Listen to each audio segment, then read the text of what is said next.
오늘 하나님께서 우리에게 주시는 말씀은 신약성경 마가복음 11장 35절로 45절까지의 말씀입니다. 이제 받들어 읽겠습니다. 세베대의 아들 야고보와 요한이 주께 나와 여짜오되 선생님이여 무엇이든지 우리가 구하는 바를 우리에게 하여 주시기를 원하옵나이다. 이르시되 너희에게 무엇을 하여 주기를 원하느냐. 여짜오되 주의 영광 중에서 우리를 하나는 주의 우편에 하나는 좌편에 앉게 하여 주옵소서. 예수께서 이르시되 너희는 너희가 구하는 것을 알지 못하는도다. 내가 구하는 잔을 너희가 마실 수 있으며 내가 받는 세례를 너희가 받을 수 있느냐. 그들이 말하되 할 수 있나이다. 예수께서 이르시되 너희는 내가 마시는 잔을 마시며 내가 받는 세례를 받으려니와 내 좌우편에 앉는 것은 내가 줄 것이 아니라 누구를 위하여 준비되었든지 그들이 얻을 것이니라. 열 제자가 듣고 야고보와 요한에 대하여 화를 내거늘 예수께서 불러다가 이르시되 이방인의 집권자들이 그들을 임의로 주관하고 그 고관들이 그들에게 권세를 부리는 줄을 너희가 알거니와 너희 중에는 그렇지 않을지니 너희 중에 누구든지 크고자 하는 자는 너희를 섬기는 자가 되고 너희 중에 누구든지 으뜸이 되고자 하는 자는 모든 사람의 종이 되어야 하리라. 인자가 온 것은 섬김을 받으려 함이 아니라 도리어 섬기려 하고 자기 목숨을 많은 사람의 대속물로 주려 함이니라. 아멘.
할렐루야.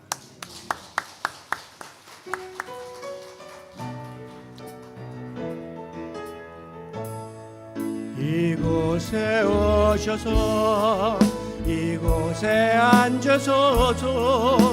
이곳에 드리는 예배를 받으소서.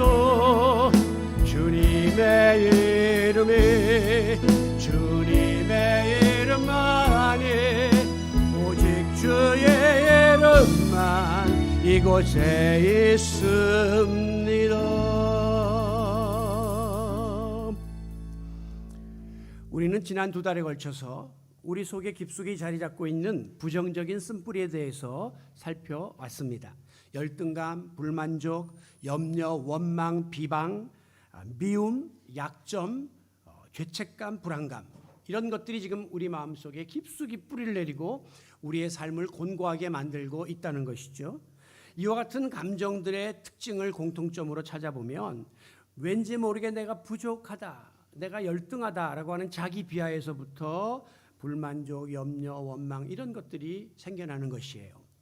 그런데 반대로 오늘 말씀드리려고 하는 이 교만은 자기 애가 너무 강해서 너무 자기를 드러내려고 하다가 비롯되는 감정이라고 말할 수 있습니다.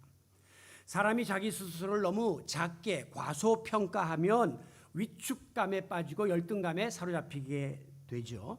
반면에 자기를 너무 과대하게 또 평가를 하게 되면 내가 다른 사람보다 훨 낫고 뛰어나다라고 하는 우월감에 사로잡혀 살게 됩니다.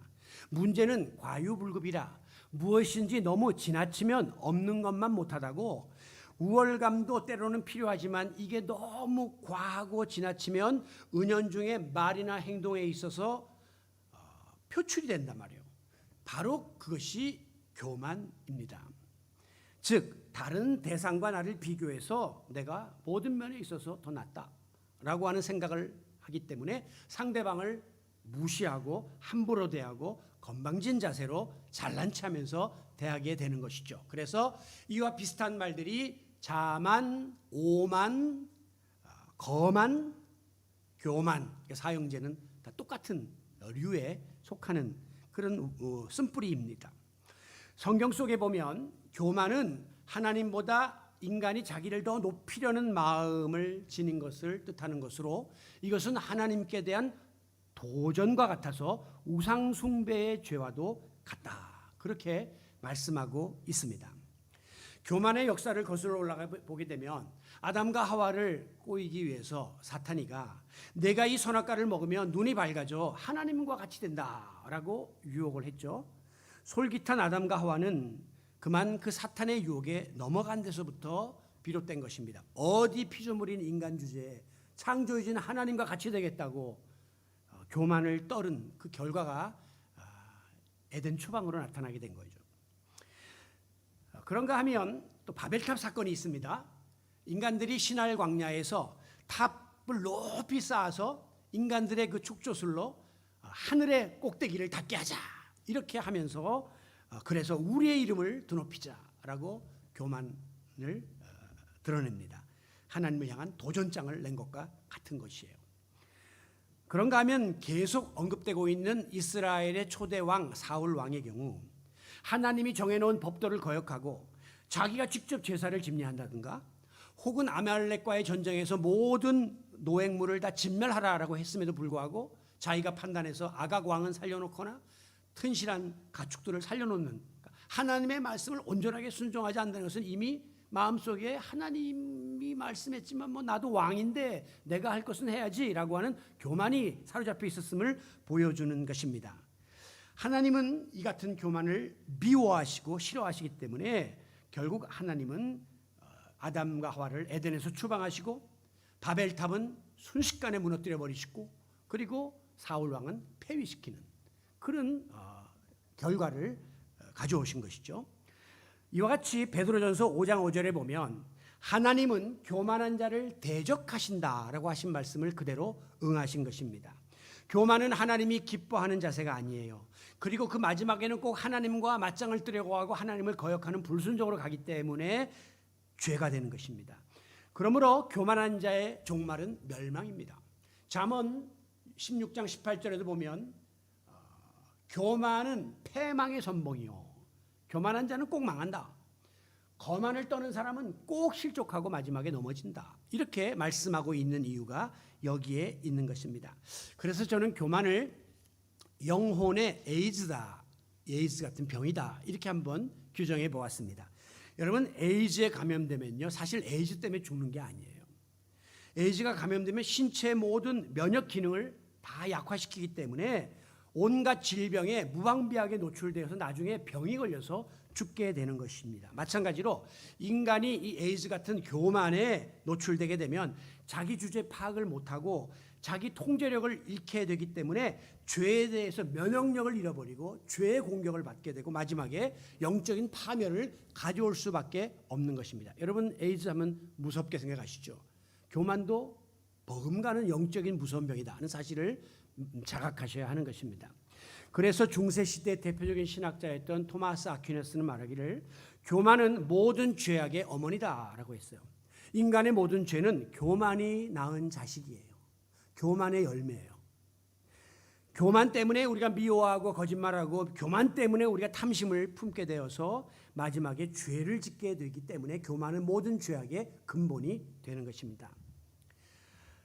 교만은 내가 우월하다라고 생각해서 자기 주장만 절대화시키기 때문에 다른 사람을 다 자기보다 못하다고 여기고 무시하고 차별하고 멸시합니다. 그래서 죄입니다. 그러므로 교만은 하나님이 가장 미워하시는 악의 쓴뿌리요 그 결과는 파멸에 이를 수밖에 없음을 명심해야 하겠습니다. 자, 그럼에도 불구하고 이 미련하고 어리석은 인간들은 이 교만의 돌뿌리에 수시로 걸려가지고 실족하는 경우가 얼마나 많은지 모릅니다. 우리 모두의 마음속에는 예외 없이 자기를 드러내고 싶어하는 내가 더 높아지고 싶은 이 교만의 쓴뿌리가 깊숙이 뿌리내리고 있기 때문에 이런 일들이 우리 주변에서 알게 모르게 많이 일어나게 되는 것이에요. 그래서 성 어거스틴은 말하기를 교만은 인간이 가장 빠지기 쉬운 것이고 동시에 인간이 가장 벗어나기 어려운 것이다 라고 했어요. 그러니까 교만은 우리 인간하고 굉장히 친밀하게 가까이 와 있기 때문에 조금만 잘못하면 우리는 교만의 죄에 빠지고 그런데 교만의 죄는 쉽게 벗어나기가 어려운 인간의 욕망 중에 하나다라고 말씀드릴 수 있는 것이죠. 자, 일반적으로 누가 교만합니까? 본인이 다른 사람보다 더 많이 배우고 더 많이 가지고 더 많이 우월하고 모든 면에 있어서 내세울 게 많은 사람들이 교만을 떠는 거죠. 정상입니다. 그런데 이상하게 그렇지 않은 경우에도 사람들은 누구나 나름의 교만한 마음을 품고 있는 것을 보게 됩니다. 우리말 가운데 자기 잘난 맛에 산다는 말이 있죠. 이게 꼭 맞는 거예요. 분명히 가지지도 못하고 지니지도 못했는데 자기 나름대로의 자부심과 자긍심이 대단해요. 그래서 모든 사람은 다 내 눈 아래에 있어요. 아무리 가진 사람을 봐도 우습게 알고 비웃고 아무리 배운 사람을 봐도 못 배운 형편인데도 그 사람을 오히려 비난하고 있다는 것입니다. 왜? 우리 인간의 마음속에는 다 자기 주장만 옳다고 생각하는 그런 강력한 주관이 있고 고집이 있기 때문에 교만의 DNA가 아예 잠재되어 있음을 알게 되는 거예요. 왜 그렇습니까? 왜 우리에게 알게 모르게 다 이 교만의 DNA가 여기 묻어 있느냐 말이에요. 그것은 타락한 인간을 사탄이 지배하고 있기 때문이에요. 우리 안에는 그렇기 때문에 마귀의 속성이 많이 깃들여져 있습니다. 바로 그 중에 대표적인 것이 바로 교만입니다. 왜? 사탄은요 하나님이 창조한 피조물이 아닙니다. 어떤 사람은 왜 사탄을 하나님이 만들어 갖고 이렇게 어렵게 만들었는데 하나님은 사탄을 창조하지 않았어요. 그러면 하나님 누구를 창조했느냐? 천사를 지었죠. 그런데 천사장이 흑심을 품고 하나님보다 더 높아지려고 하는 교만의 유혹에 턱커덕 빠진 겁니다. 그래서 하나님을 향하여 반기를 들고 반역을 일으켰다가 하늘나라에서 추방됩니다. 그래서 사탄으로 전락한 것이에요. 그러니까 사탄은 하나님이 만든 것이 아니라 그렇게 되어진 겁니다. 그리고 사탄은 땅에 내려와서 타락한 우리 인간의 마음속에 들어와서 이 교만을 통해서 우리를 실족하게 하고 또 범죄하게 만들고 있는 것이죠. 여러분 실제로 우리가 하나님께 한때 쓰임받았던 훌륭한 주의 종들 보면요. 한 시대를 크게 쓰임받았는데 중간에 이름 없이 사라지는 사람들이 있습니다. 보면 한결같이 중간에 실족을 하고 타락하는데 그 원인 중에 하나가 교만이에요. 예를 들어서 신유의 역사가 크게 나타납니다. 사람들이 막 몰려듭니다. 그리고 그 사람을 추앙합니다. 그 사람 앞에 모든 것을 내어놓습니다. 자기가 굉장한 사람이 된 걸로 아는 거죠. 착각하는 거죠. 그리고 막 뻐기고 자기가 자기 힘으로 이제 모든 일을 하려고 덤벼들 때 하나님의 영은 떠나는 거예요. 그 사람은 나무 막대기 같은 신세가 되어서 교만 때문에 몰락하게 되는 사람들이 있다는 것입니다. 오늘 본문에 보면 예수님의 수제자급, 예수님 수제자 3대 수제자는 베드로, 야고보, 요한이에요. 근데 그 중에 야고보와 요한이 등장합니다. 형제예요. 그들은 예수님에게 뭐라고 부탁을 하냐면 우리를 하나는 예수님 우편에 하나는 예수님 좌편에 앉게 해달라고 청탁을 하는 장면이 기록되어져 있습니다. 우리가 잘 아는 야고보와 요한의 어머니가 이 청탁을 했다라고 하는 기사는 마태복음에 나오는데요. 저도 늘 그 기사에 꽂혀 있어가지고 이 야고보와 요한의 어머니가 그 자식들 좀 잘 되게 하려고 예수님께 가서 인사청탁을 하고 소위 치맛바람을 일으켰다, 그렇게 늘 인식하고 있었는데 오늘 본문에 보니까 야고보와 요한의 어머니가 아니라 야고보와 요한이 직접 당사자가 예수님께 그 청함을 하고 있는 것을 볼 수가 있습니다. 다시 말하면 그 야고보와 요한의 어머니가 뭘 그 제자들 사이에서 일어난 일들을 깊이 알았겠습니까? 결국은 야고보와 요한이 늘 그 말을 한 거예요. 예수님 우편에 좌편에 우리 형제가 앉으면 좋겠다. 어머니 좀 어떻게 힘쓸 수 없는가? 계속 그 일을 한 거죠. 이 말은 뭐냐면 모든 인간의 마음속에는 한결같이 교만의 욕망 덩어리가 들어있다 하는 것을 보여주고 있는 것입니다. 예수님은 야고보와 요한을 향하여 내가 너희에게 무엇을 하여 주랴? 이렇게 질문했습니다. 그때 그들이 답하기를 37절에 여짜오되 주의 영광 중에 우리를 하나는 주의 우편에 하나는 좌편에 앉게 하여 주시옵소서라고 부탁을 합니다. 이 말은 이제 주님이 다스리는 나라가 도래하면 우리 형제가 예수님 다음으로 2인자가 될 수 있도록 좌의정 영의정으로 이렇게 세워달라고 하는 그런 요구죠. 자, 이 같은 소식이 다른 제자들에게 입소문을 통해서 전달되었습니다. 이 같은 소식을 전해들은 나머지 10제자들의 반응은 어떠했을까요? 41절에 보니까 10제자가 듣고 야고보와 요한에 대하여 화를 내거늘, 마태복음에 보면 두 형제에 대해서 분이 여겼다, 분하게 여기고 못마땅하게 생각했다라고 하는 겁니다. 아니 뭐 그 친구들이 그런 말을 해서 아직 수양이 덜 됐구만. 뭐 그거 예수님 좌우편 지들 마음대로 앉는 거야? 뭘 그거를 청탁하고 그래? 이게 넘어가면 될 텐데 왜 화를 내고 왜 분을 냅니까? 자기들도 똑같은 마음이었거든요. 내가 그 자리에 앉고 싶었는데 저놈이 그 자리를 꿰차려고 하네? 라고 해갖고 제자들 사이에 싸움이 벌어지게 된 것입니다. 여러분, 사실은 제자들 12명 안에는 항상 그 사이에 이런 자리 다툼의 경쟁 심리가 있었음을 보여주는데 이 야고보와 요한의 이 사건을 통해서 폭발한 거죠. 저는 이 같은 제자들의 모습을 볼 때마다 참 안타까운 생각이 들 때가 많아요. 그들이 누굽니까? 예수님이 당시에 수많은 사람들 중에 가장 그래도 믿음이 쓸만한 사람들만 골라서 뽑아놓은 제자잖아요. 그리고 그들이 누굽니까? 예수님이 3년 동안이나 동고동락하면서 예수님이 가르쳐 주신 말씀을 배우고 실제로 기사의적을 보고 예수님의 능력을 가장 가까이서 접한 그 당시에 최고의 믿음을 가진 사람들이 이 12제자란 말이에요. 그럼에도 불구하고 여전히 이 교만에 대한 욕망을 제어하지 못하고 있는 모습을 보면서 오늘 믿음 생활이 얼마나 어려운가를 다시 한번 생각해 보게 됩니다. 모든 사람들이 모인 집단은 다 그러하듯이 역시 제자들도 사람이었던 것이죠.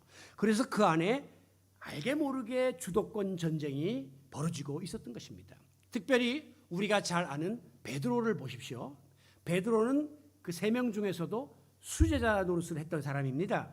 그런데 베드로가 어떤 반응을 보였냐면 예수님이 이제 내가 십자가에 달려 죽을 것이다 라고 하는 말씀을 제자들에게 예고하자 베드로가 나서서 뭐라고 말하냐면 다른 제자들은 저 11명은 다 주를 버릴지라도 나는 이 베드로는 결단코 죽을지언정 목숨 걸고 내가 주님을 배반하지 않을 것입니다. 세상에 이런 교만한 사람이 어디 있어요? 자기만 자기 신앙 고백하면 되지 왜 다른 사람을 끌어들여요? 쟤들은 아마 다 배반할 거예요. 근데 저는 그럴 수가 없죠. 제가 수제자니까. 이렇게 건방을 떨었단 말이죠. 여러분, 결국 이 베드로가 훗날에 예수님을 3번이나 부인하고 저주하는 큰 죄를 저지른 원인이 바로 이 교만에 있었던 거예요. 그때 예수님이 당신의 죽음을 예고하고 너희들이 다 나를 부인할 것이다 라고 말씀할 때 주님 저를 긍휼히 여겨주세요. 저는 그럴 가능성이 많은 놈입니다. 저를 그런 죄를 짓지 않도록 도와주세요 라고 겸손하게 무릎 꿇었으면 그런 짓 안 했죠. 그런데 교만하게 나는 안 버립니다. 나는 딴 사람하고 다르습니다 하다가 그만 올무에 빠지고 말았던 것입니다. 여러분, 우리말 가운데 도토리 키재기라는 말이 있잖아요. 저는 이 말이 굉장히 실감이 나요. 우리가 이렇게 어떤 모임에 공동체에 모이면 이제 알게 모르게 서로가 서로에 대해서 평가를 하고 또 이렇게 두드러지기도 하고 처지는 이런 일들이 벌어지는데 이게 다 도토리 키재기입니다. 여러분, 조그만 도토리들이 서가지고 키재봐야 거기서 거기잖아요. 마찬가지예요. 우리가 교회 안에서 혹은 어떤 모임에서 공동체에서 뭐 그냥 자기가 좀 나은 것 같고 우월한 것 같아서 어떤 때는 어깨를 들썩거리고 고개를 들쳐보지만 다 거기서 거기라는 그런 사실을 우리는 알고 겸허해야 할 것입니다. 특별히 더욱 이해가 안 되는 것은요, 지금 예수님 앞에서 이 사건이 벌어진 그 시기를 앞뒤 맥락을 보면요, 앞에 32절에 예수님이 예루살렘 성에 입성하면서 이제는 다시는 살아나올 수 없는 마지막 죽음을 예고하셨어요. 제자들에게 내가 이제 예루살렘에 들어가면 고난을 당할 것이고 십자가에 죽을 것이다 하는 말씀을 언급한 그 직후에 이런 일이 벌어진 거예요. 다시 말해서 예수님은 지금 죽음, 십자가를 생각하고 있는데 제자들은 그 예루살렘 성에 들어가면서 예수님이 이제 들어가면 정치적인 메시아가 되어가지고 권력을 잡을 것이고 그럼 우리는 그 좌우에 앉아갖고 이제 팔자 피게 생겼다라고 하는 착각을 하고 있었다는 거죠. 한쪽에서 선생님은 죽음을 생각하고 있는데 제자들은 출세를 생각하고 있는 이런 일을 가리켜 우리가 소위 동상이몽이라고 하죠. 동상이몽. 같은 침대에 있는데 꿈을 다르게 꾸고 있는 거예요. 여러분, 수준이 높게 영어로 말하면 the same bed but different dreams. 같은 침대를 쓰는데 꿈은 달라. 부부가 그렇잖아요. 같은 침대를 쓰는데 꿈은 어젯밤 다른 꿈을 꿨잖아요. 여러분, 제자들이 그런 부끄러운 자리에 놓여 있었다고 하는 것입니다. 마찬가지로 오늘 우리가 제법 오래 예수 믿었어요. 뭐 신앙생활 이만하면 꽤 했어요. 교회 생활에도 직분 생활하고 훤히 알아요. 그런데도 불구하고 실제 우리의 지난 한 주일간의 삶을 돌아보면 예수님의 가르침과 예수님의 마음과는 전혀 상관없는 그런 마음을 품고 그런 행위를 하다가 주님 전에 나오지 않았는지 우리는 자신을 냉철하게 돌아봐야 됩니다. 언제까지 이런 도토리 키재기의 신앙생활에 머물러 있을 것입니까? 우리의 남은 시간이 길지를 않더라고요, 이제. 그런데 10년 전이나 지금이나 18년 전이나 지금이나 비슷한 그런 상황에서 우리가 그릇된 신앙생활을 하고 있다면 이 제자들이 받았던 책망을 받아야 마땅한 것입니다. 예수님은 제자들에게 뭐라고 말씀하셨는가? 44절에 보면 너희 중에 으뜸이 되고자 하는 자가 있으면 모든 사람 중에 종이 되어야 한다. 제일 높아지고 싶어? 제일 낮아져야 해 라고 역설적인 말씀을 하셨습니다. 아마 이 말씀은 제자들에게 굉장히 충격적으로 와닿았을 것입니다. 제자들은 예수님 이제 왕의 자리에 앉으시면 우리는 그동안 고생을 다 상쇄하고 이제 팔자 고친다라고 생각하고 있었는데 높아지려고 지금 난리법소라고 싸움을 하는데 너희들 다 밑으로 내려와. 다 종이 되어야 해. 섬겨야 해 라고 말씀을 하신 것이죠. 앞서 언급한 것처럼 사람은 누구나 정도의 차이는 좀 있지만 다 교만한 마음을 갖고 있습니다. 이 교만의 쓴뿌리, 이것을 우리가 뽑아내려는 것이 신앙적인 노력이거든요. 지금 우리가 이 쓴뿌리를 뽑아내려고 석 달 동안 지금 말씀을 나누고 있는데 이 말씀을 들었으면 그 다음 시간에 이게 좀 뿌리가 좀 뽑혀야 돼요. 그래서 더 나아지는 자리에 나가야 된단 말이에요. 오늘 본문에도 보면 이거 지금 한결같이 서로 높아지겠다고 막 다툼을 하고 싸움을 하고 서로 화를 내고 헐뜯고 제자들이었잖아요. 치부를 다 드러냈단 말이에요. 이게 예수님 돌아가시 직전이니까 제자 훈련 말년에 일어나는 일이에요. 3년 동안 죽어라고 훈련시켜놨는데 나타나는 현상은 세상 사람하고 똑같더라 이거예요. 그러면 제자들은 이렇게 끝났느냐? 그렇지가 않아요. 예수님은 그들에게 또 가르칩니다. 겸손을 섬김을. 그리고 몸을 통해서 겸손을 실천합니다. 그리고 결국 예수님의 고난받는 과정과 죽음과 부활을 경험합니다. 그리고 나중에 성령의 강림의 사건을 체험한 다음에 제자들은 완전히 달라집니다.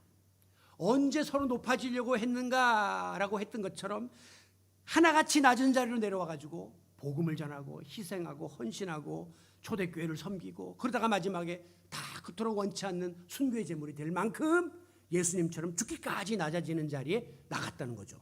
저는 이 모습을 보면서 우리 안에 지금 이 속성상 교만의 쓴뿌리가 다 뿌리를 내리고 있지만 성령의 도우심을 통하여 하나님의 말씀과 영적인 훈련을 통해서 얼마든지 이 교만이 통제될 수 있다고 하는 희망을 봅니다. 목사가 설교를 하는데 그 희망이 없으면 설교를 못 하는 거예요. 제가 설교해서 여러분이 그 다음 날, 그 다음 주 조금씩 나아지는 변화가 있어야 제가 설교를 하는 거지. 소규의 경일기라고 그냥 10년을 이야기해도 똑같은 자리에 머물러 있다면 이것처럼 허무한 일이 어디 있느냐 하는 것이죠. 그런데 하나님의 말씀과 하나님의 능력은 힘이 있기 때문에 제자들을 뒤집어 놓았습니다. 제자들을 변화시켜 놨다는 것이죠. 오늘도 주님의 능력으로 우리의 교만의 쓴뿌리들이 뽑아지고 하루아침에 뽑아지지 않는다 할지라도 날마다 변화되는 삶을 경험하는 성도 여러분들이 되시기를 바랍니다. 자, 그렇다면 어떻게 이 교만의 쓴뿌리를 뽑아낼 것인가? 중요한 본론이에요. 여러분, 이 교만의 반대 개념이 뭘까요? 겸손입니다. 그리고 섬김입니다. 그러니까 교만의 잡초를 제거하려면 이 겸손과 섬김의 제초제를 뿌려버려야 돼요. 역으로 겸손과 섬김을 배워야 한다고 하는 것이죠. 빌립보서 2장 6절에 보면 유명한 말씀이 나옵니다. 너희 안에 이 마음을 품으라. 곧 그리스도 예수의 마음이니 그는 근본 하나님의 본체시나 하나님과 동등됨을 취할 것으로 여기지 아니하시고, 예수님은 하나님의 아들이고 하나님과 동일하신 삼위일체 하나님이지만 하나님과 동일하게 여기지 아니하시고, 그럼 어떻게 했어요? 오히려 자기를 비워 종의 형체를 가지사 사람들과 같이 되셨고, 사람의 모양으로 나타나서 자기를 낮추시고 어디까지? 죽기까지 복종하셨으니 곧 십자가에 죽으심이라. 예수님이 우리의 신앙의 모범인데 우리는 예수의 마음을 품어야 하는데, 예수님 어떤 분이냐? 가장 교만할 수밖에 없는 하나님의 아들임에도 불구하고 모든 것을 다 내려놓고 비우고 겸손하게 인간의 몸을 입고 내려와서 나중에 자기 몸을 희생하기까지 낮아지셨다고 하는 거죠. 우리가 믿는 예수님이 이런 분입니다. 우리는 그분을 따르는 제자이기 때문에 우리도 그런 삶을 살아야 마땅한 것입니다. 그러므로 한마디로 말해서 예수님의 마음은 이코르 겸손이었습니다. 하나님의 아들이 인간의 몸을 입고 비천한 세상에 내려오신 그 자체가 겸손이죠. 이 세상을 살면서 소외된 사람들, 죄인들과 함께 하심도 겸손입니다. 그리고 죄 없으신 분이 십자가에 달려 죽으신 그 사실은 겸손의 극치였습니다. 그러므로 겸손은 다른 사람을 높이고 나를 낮추는 자세입니다. 여러분, 일반적으로 나보다 강하고 힘 있는 사람 앞에서 나를 낮추는 것은 그건 당연한 겁니다. 그래서 우리가 높은 사람 앞에 가면 머리를 조아리는 거죠. 그러나 객관적으로 내가 저 사람보다 모든 걸 가졌어요. 우월해요. 그런데도 불구하고 교만하지 않고 나보다 못한 사람을 함부로 대하지 않고 무시하지 않는 것, 이게 진정한 겸손인 겁니다. 내가 가졌지만 그 힘을 함부로 사용하지 않는 것이 겸손이라는 것이죠. 돈이 많은 부자이지만 가난한 사람 앞에서 돈 자랑을 하지 않는 것입니다. 많이 배운 지식인이지만 못 배운 사람 앞에서 자기 지식을 드러내지 않는 것입니다. 높은 권력을 갖고 있지만 그렇지 않은 사람 앞에서 자기의 지위를 드러내지 않는 것이 진정한 겸손인 것입니다. 있지만 없는 것처럼 살아가는 것이에요. 그러니까 어렵죠. 있으면 드러내고 싶고 군림하고 싶고 자랑하고 싶은데 그거를 우리가 자제하면서 그렇지 않은 것처럼, 왜? 예수님 닮은 제자로서 살기 위해서 우리가 이런 자세를 취해야 되기 때문에 그리스도의 삶이 때로는 어렵고 힘들고 곤고한 것입니다. 내가 예수님 안 믿었으면 상대 안 해도 될 사람인데 상대해야 될 때가 있고, 예수님 안 믿었으면, 교회 아니었으면 안 봐도 될 사람인데 때로는 봐야 할, 그런 것은 다 겸손의 자세에서부터 가능한 것입니다. 우리가 겸손을 이야기할 때 특히 빠지기 쉬운 함정이 뭐냐면, 그러니까 겉으로 어떤 목표를 가지고 겸손한 척 하는 거예요. 예를 들면 교회에서 내가 어떤 직분을 맡고 싶어요. 그런데 사람들한테 표를 얻어야 되잖아요. 그러니까 계속 가서 보는 사람마다 머리를 숙이고 내가 겸손하게 낮아지는 자리에 나가는데, 그런 분들이 어느 날 그 자리를 딱 차지하고 직분을 받은 다음부터 완전히 변해가지고 교만을 떨면서 교회에서 큰 소리를 치고 좌지우지하는 이런 꼴불견들이 교회에서 많이 일어나고 있습니다. 목회자들이 내가 목회를 잘하려면 교인들에게 어떻게 해서라도 점수를 받아야 되니까 고기를 숙이지만 속으로는 온갖 교만함으로 교인들을 깔보고 우습게 하는 그런 일도 일어날 수 있다는 것입니다. 이게 바로 겸손의 위장이에요. 이게 그 종교인들이, 신앙인들이 빠지기 쉬운 함정입니다. 위선자.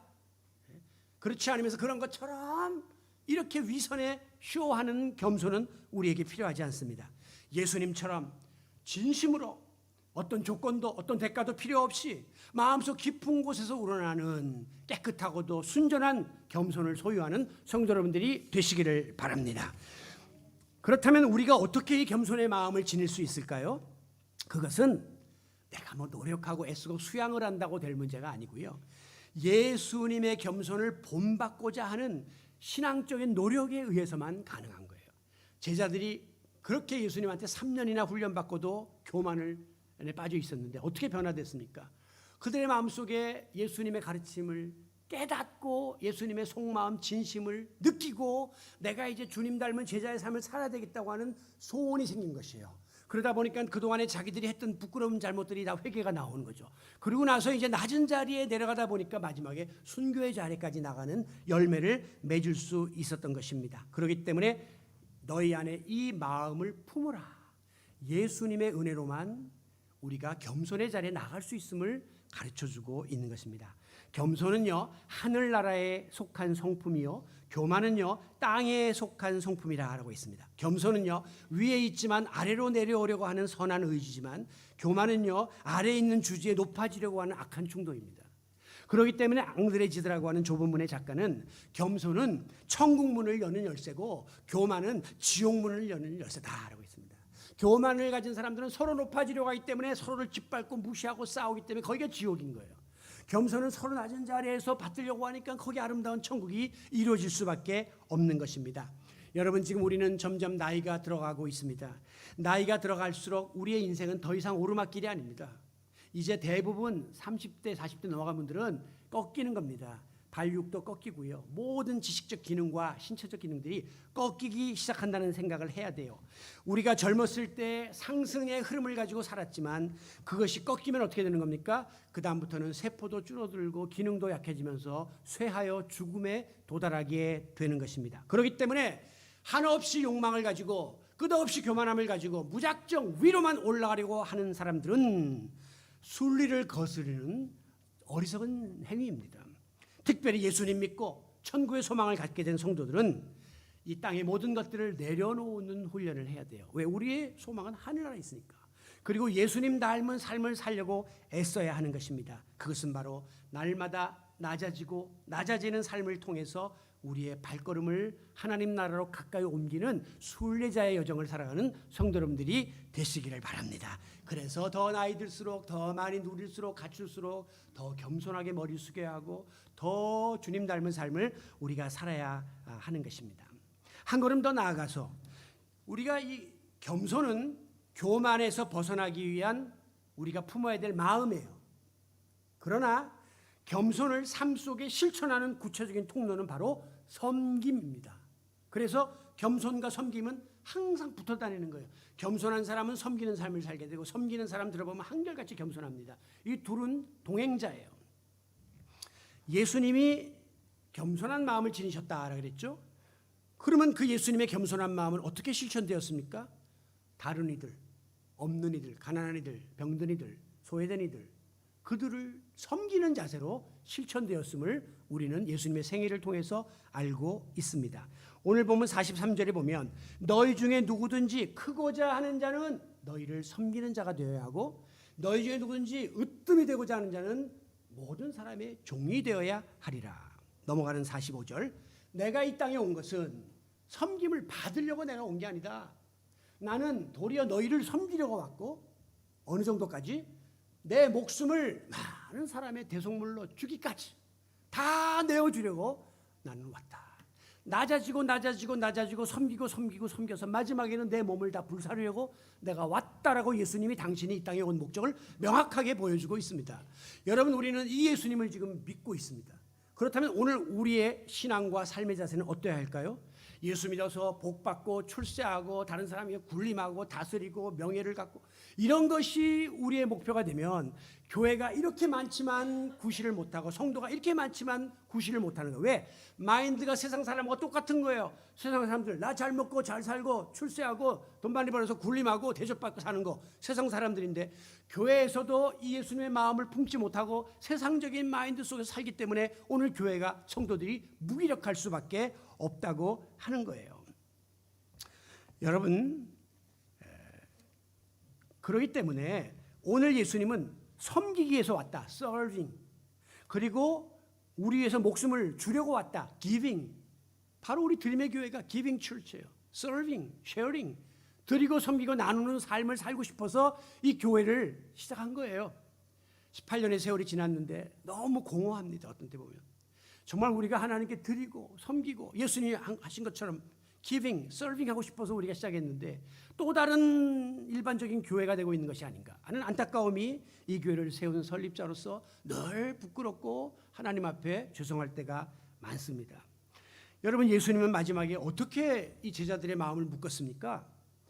충격요법을 쓰셨습니다. 십자가의 죽음을 앞두고 그 서로 높아지겠다고 난리치는 제자들을 다 모아놨습니다. 그리고 예수님이 무릎을 꿇고 제자들의 발을 한 사람씩 닦아주기 시작했습니다. 당시에 팔레스타인은 샌들 같은 걸 신었는데 그렇기 때문에 이 발가락이 먼지가 새카맣고 더럽게 그지없는 거예요. 그래서 항상 어느 집에 가면 종들이 와서 닦아주는 게 손님 발부터 닦아주거든요. 예수님이 그 자리에 내려간 거예요. 종의 자리에. 그래서 선생님이 감히 제자들의 발을 닦아주기 시작했습니다. 처음에는 왜 이러세요 예수님 사양했겠죠. 그러다 분명히 제자들은 눈물을 흘리기 시작했을 것입니다. 우리가 서로 잘났다고 서로 좌우편에 앉겠다고 했던 교만을 회개하기 시작했을 것입니다. 그래서 예수님은 겸손은 이 같은 섬김을 통해서 실천되어야 한다는 사실을 그들에게 직접 보여주셨던 것입니다. 그러면서 예수님 말씀하십니다. 내가 주와 선생이 되어 내가 주인이요 너희들의 스승이지만 너희의 발을 닦아주지 않았느냐. 마찬가지로 너희도 서로 발을 닦아주는 것이 마땅하느니라 옳으니라. 이건 너희가 해야 될 책임이야. 제자의 본분이야. 이렇게 말씀을 했습니다. 여러분, 이유가 필요 없습니다. 오늘 성도들은요 낮은 자리에서 서로의 발을 닦아주고 눈물을 닦아주고 손을 잡아주고 품어주는 이 아름다운 사랑을 나누는 섬김을 실천해야 하는 것입니다. 제 이야기를 해서 좀 죄송하지만요, 저는 어떤 모임에 가든지 절대 상석에 안 갑니다. 성경에 보면 어떤 사람이 또 가서 내가 당연히 나이도 있고 연륜도 있고 상석에 앉았었는데 좀 있다가 안내원이 오더니 선생님 자리 여기 아닙니다. 절로 가서 해서 저 밑으로 내려갔다는 게 얼마나 창피해요. 밑에 있다가 올라가시죠는 괜찮은데 올라와 있는데 내려가시죠. 이게 안 되는 거예요. 저는 절대 상석에 안 갑니다. 그리고 식사 자리에서도 여러분 저하고 식사해 본 분들은 알지만 저는 무조건 앉으면 교인이든 밑에 사람이든 뭐 부목사든 제가 수저통 열고 숟가락부터 놓습니다. 이분이 왜 이러시나는데 저는 그게 내 삶이에요. 모습이에요. 주일날 예배 끝나고 우리 식사하잖아요. 저 먼저 가서 목사님 1등으로 받아갖고 사무실에 가서 먹는 법 평생 없었습니다. 대부분은 따로 떼다가 뭐 목사님 갖다 드리는데 그런 거 없습니다. 그냥 맨 마지막에 밭찌꺼기 남았을 때 왜? 더 많이 드시라고. 좋아하시는 달걀 먼저 드시라고. 그렇게 다 이렇게 해주고 와요. 그게 기쁘단 말이죠. 그리고 저는 일주일 내내 교회 구석구석을 엄청 살핍니다. 우리 교회 어디 가도 이렇게 깔끔한 교회 없습니다. 다 모든 것이 먼지 하나 없고 예배드리다가 예배 떨어지면 다 주워갖고 화장실 갔다가 오물 있으면 직접 다 치우고 외부 사람이 와서 오바이트 해놓으면 다 가서 닦아버립니다. 여러분 신스 카페 아시죠? 제 방에 오시면 제가 커피 다 타드리고 장로님들도 취향에 맞춰서 율무차 또 이분은 또 다 해드립니다. 저분은 선천적으로 저런 걸 좋아하시는가 봐. 체질이 그런가 봐. 아니 세상에 그런 거 하고 싶은 사람이 어디 있습니까? 저도요 어릴 때부터 고생 안 하고 살았고 남부할 것 없이 하고 대우받고 살았고요. 어디 가든지 인정받았고 뻗어갖고 남한테 대접받으며 살던 사람이었습니다. 그런데 제가 이런 마음 자세를 갖추게 된 결정적인 계기가 두 가지가 있어요. 제가 18년이나 있으면서 처음 이야기하는 건데, 하나는 우리 한국교회 전통이, 제가 부목사로 처음 목사가 됐어요. 1980년도인데 목사님 그럼 주회종이라고 그냥 떠받듭니다. 어디 가든지 퍼스트, 음식도 말해요. 자리도 하고. 또 심지어 그 당시는요 저희 아버님도 목회를 하는데 주말이 되면 막 장로님들이 계란을 막 사옵니다. 소고기 막 사오고. 그렇게 목사를 우대하던 시대예요. 저도 당연히 그런 환경에서 자랐으니까 목사는 대접받는 거구나. 목사는 참 좋은 직업이구나. 그렇게 생각을 했어요. 그런데 한 번은 제가 부목사로서 어떤 집안의 행사를 집례하기 위해서 다른 목사님과 갔는데 이 예배가 끝난 다음에 식사를 하게 됐는데 당연히 이제 그 주빈이 음식을 막 저희들 상석에 앉혀놓고 저희 상으로 막 갖고 오기 시작했습니다. 근데 갑자기 저 뒤에서 큰 소리가 들려왔어요. 이게 도대체 어디서 배워먹은 버리장머리야. 깜짝 놀랐습니다. 그러니까 집안에 어르신이 계셨던 거죠. 근데 이게 보니까 어디 새파란 놈들이 몇 명 앉아 있는데 다 가서 거기다가 목사라고 그냥 가서 이래. 아, 이거는 옳지 않다. 세상 사람들의 법도와 순리에 맞지 않는 짓을 교회에서 하면 안 된다. 주의 종이지 무슨 그게 무슨 주의 그 상전입니까? 종이죠, 종. 종이면 나중에 먹어도 되는 거예요. 왜 그걸 가서 챙겨 먹고 앞서서 대우받으라. 그래서 그때부터 저는 그 말이 멀리서 들리는데 아, 창피하더라고요. 야, 정말 이런 짓 하면 안 되겠구나. 그래서 그다음부터는 절대 나대는 일을 안 해요. 두 번째, 그리고 30대 초반에 미국을 가게 됐는데 이민교회를 맡게 됐습니다. 8년을 목회를 하는데 이민 오신 분들이 밤낮 없이 투잡을 띱니다. 그냥 여기서 아무리 학벌이 좋든 여기서 아무리 뭐 직책에 있던 사람들 거기 가면 다 막노동을 해야 돼요. 언어가 안 되니까. 그래서 이 사람들이 지쳐가지고 교회 오면 교회 와서 유일하게 쉬시는 거예요. 옷도 좀 제대로 입고 와서. 대접받고 싶어 하세요. 그리고 끝나면 먹은 음식 찌꺼기, 화장실 청소 아무도 안 하고 그냥 싹 갑니다. 교회 와서라도 좀 쉼을 얻고 싶다는 거예요. 처음엔 이해가 안 됐지만 아, 그렇구나. 그렇다면 내가 해야지. 해가지고 그 오물을 뒤집어 쓰면서 쓰레기 봉지를 매일 버리고 화장실 청소를 하고 이러면서 제가 서번트십, 종의 정신을 배우기 시작한 거예요. 그 전에는 이 목사, 한국 교회는 킹십입니다. 킹. 목사님은 왕이에요. 여기 가운데 딱 앉으셔야 되고 항상 어디 가든지 대접받는 분이에요. 그런데 그 개념이 90년대부터 바뀌기 시작했습니다. 킹십이 아니라 서번트십. 대통령들도 옛날에는 군림했지만 지금은 다 사랑하는 국민 여러분, 고개 숙이고 백성의 종이라는 서번트십으로 바뀌는데 교회가 이런 것에 있어서 아직까지 변화되지 못한 부분이 많았던 거예요. 그래서 제가 목회를 하면서 장로님들 자리 다 있는 거 다 폐쇄했습니다.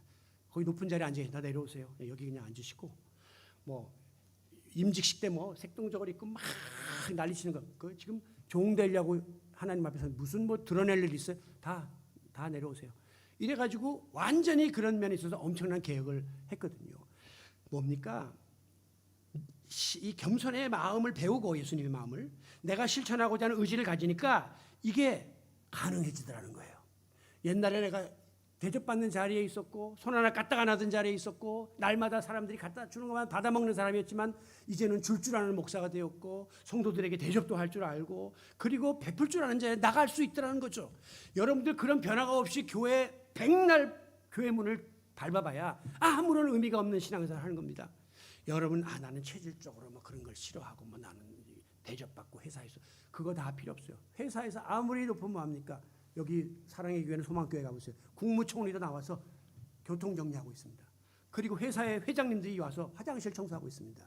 서번트십, 종의 정신을 배워야 되고 겸손을 섬김으로 실천해야지 백날 입술로만 주여 주여 주님 사랑합니다. 주님 섬기기 원합니다. 겸손하기 원합니다. 백날 말해봐야 섬김의 행위가 따르지 않으면 유명무실해지고 마는 것입니다. 여러분 한 교회의 성도들과 교인의 수준을 무엇으로 평가할 수 있습니까? 많이 모이니까 훌륭하네. 목사님 설교가 훌륭하네. 그거는 그렇게 중요한 평가가 아니에요. 하나님 앞에서는. 그 교회 안에 얼마나 낮은 자리에서 섬기려고 하는 예수님의 마음을 품은 예수님의 정신을 실천하는 일이 많은가. 이게 그 교회를 평가할 수 있는 기준이라고 저는 생각합니다. 왜? 주님을 향한 사랑이 뜨겁습니까? 그 표현은 섬김을 통해서 나타날 수밖에 없기 때문이에요. 아무쪼록 우리 드림의 교회 공동체 안에 예수님 닮은 겸손과 섬김을 실천하고자 하는 신실한 제자들이 꼬리를 물고 일어날 수 있기를 원합니다. 그러면 여기 천국 되는 거예요. 여기 천국이니까 매일 오고 싶죠. 보고 싶죠. 가면 서로가 서로를 위하고 대접하고 섬기는 이 아름다운 공동체를 저는 꿈꾸고 있는 것이고, 늦었지만 우리는 그 공동체 속에서 우리가 행복한 교회로 믿음 생활을 예수님의 정신을 실천하면서 살아갈 수 있어야 하겠습니다. 말씀을 마무리하겠습니다. 왜 우리가 다른 사람에 대해서 우월감을 갖습니까? 왜 교만을 떱니까? 그것은 내가 당신보다 잘났다고 생각하기 때문에 나를 인정하고 나를 대접해 달라고 하는 심리에서부터 비롯된 것입니다. 야고보와 요한이 왜 예수님 좌편 우편에 앉아 그냥 가만히 있으면 되지? 그거는 다른 제자들보다 우리를 더 월등하게 인정해 주시기를 원하는 교만의 쓴뿌리가 이 마음속에 있었기 때문이에요. 그런데 이 교만의 쓴뿌리를 제거하는 일은 너무너무 힘듭니다. 아까 어거스틴이 말한 것처럼 교만은 가장 쉽게 우리에게 들어오기도 하지만 가장 나가기 힘든 게 교만이라는 거예요. 그래서 우리가 항상 이거를 붙잡고 고민을 하는데 예수님은 그 답을 가르쳐 주셨어요. 마태복음 11장 29절에서 나는 마음이 온유하고 겸손하니, 예수님의 마음을 품은 사람들은 내 멍에를 메고 내게 배우라. 그냥 배우는 게 아니라, 머리로만 배우는 게 아니라, 말로만 배우는 게 아니라 멍에를 메고 실천하고, 멍에는 소가 메기 싫어하는 거예요. 무거워요. 근데 그 짐 져야 된다는 거예요. 누구든지 나를 따라오려든 자기 십자가를 지고, 십자가 지는 거 싫은데 십자가 짊어지고 오라는 거예요. 이게 바로 예수님의 가르침입니다. 그래서 오늘도 우리는 이 십자가의 길을 달려가기 원해서 주님 전에 달려나온 거죠. 찬송가 212장에 보면 겸손히 주를 섬길 때, 주님을 섬기고 교회를 섬기고자 할 때 어려운 일이 많으나 즐거운 일이 많고 행복할 줄 알았는데 겸손히 섬기려고 하니까 어려운 일이 너무 많아. 부딪히는 일이 많고 이해 못하는 일이 많고, 그러나 마지막에 뭡니까? 구주여 내게 힘주사 잘 감당하게 하소서. 내 힘과 능력과 내 성품과 내 기질로는 감당이 안 되는데 주님이 힘주시고 성령님이 역사하시면 내가 능히 감당할 줄로 믿습니다. 이런 믿음을 가지고 오늘도 주님께 매어 달리는 성도 여러분이 되시기를 바랍니다. 교만한 자 하나님이 치십니다. 겸손한 자 하나님이 높여주십니다. 우리 모두 예수님이 품었던 이 겸손의 마음, 그리고 예수님이 친히 본을 보이셨던 섬김의 자세를 함께 지니심으로 우리 안에 깊이 뿌리 내리고 있는 교만의 쓴뿌리를 다 뽑아내고 싹 제거해버리고 주님 닮은 모습으로 내게 주어진 믿음의 여정을 힘있게 달려나가는 성도 여러분들이 되시기를 낮은 자리에서 종의 모습으로 제자들의 발을 닦아주셨던 예수 그리스도의 이름으로 축원합니다.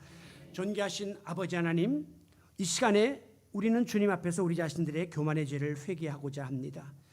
내 안에 깊이 뿌리 내리고 있는 이 교만한 마음, 교만했던 행동, 언행을 용서하여 주시옵소서. 매 순간마다 사탄이 충동질하는 교만의 유혹에 빠져서 나는 함부로 생각하고 함부로 말하고 함부로 행동했던 잘못을 회개하오니 용서하여 주시옵소서. 무엇보다도 하나님의 말씀을 믿는다 하면서도 말씀에 불순종했던 교만을 용서하시고, 성경의 가르침보다도 내 생각과 내 마음이 이끄는 대로 살려고 했던 경솔함도 용서해 주시기를 원합니다. 내게 있는 모든 것은 하나님이 주셨음에도 불구하고 내가 열심히 노력해서 얻은 것으로 착각하고 자랑하며 내가 주인 노릇을 하려고 덤벼들었던 주제넘는 교만도 용서하여 주시옵소서. 날마다 부딪히는 당면한 문제 앞에서도 전능하신 하나님 앞에서 기도하기보다는 인간적이고 세상적인 방법으로 해결하려고 동분서주했던 어리석은 교만도 용서하여 주시옵소서. 인간관계에 있어서 다른 사람 앞에서 나를 낮추는 것을 수치스럽게 생각하고 비굴하게 생각했던 저희들입니다. 항상 나대며 인정받기 좋아했던, 은연중에 상대를 무시했던 잘못을 회개하오니 용서하여 주시옵소서. 나의 눈에 들보를 보기보다는 다른 사람의 눈에서 티끌을 찾아내는데 혈안이 되고 섣불리 판단하고 비판하기를 일삼았던 이기적인 교만도 용서하여 주시옵소서. 가정에서 배우자나 자녀들을 무시하고 무조건 내 생각을 주입하고 주장했던, 그리고 내 뜻대로 행하려고 했던 권위적인 교만도 회개합니다. 교회에서도 목회자나 성도들을 나의 잣대로 함부로 판단하며 다른 사람의 신앙 수준을 비판했던 영적인 교만도 용서하여 주시옵소서.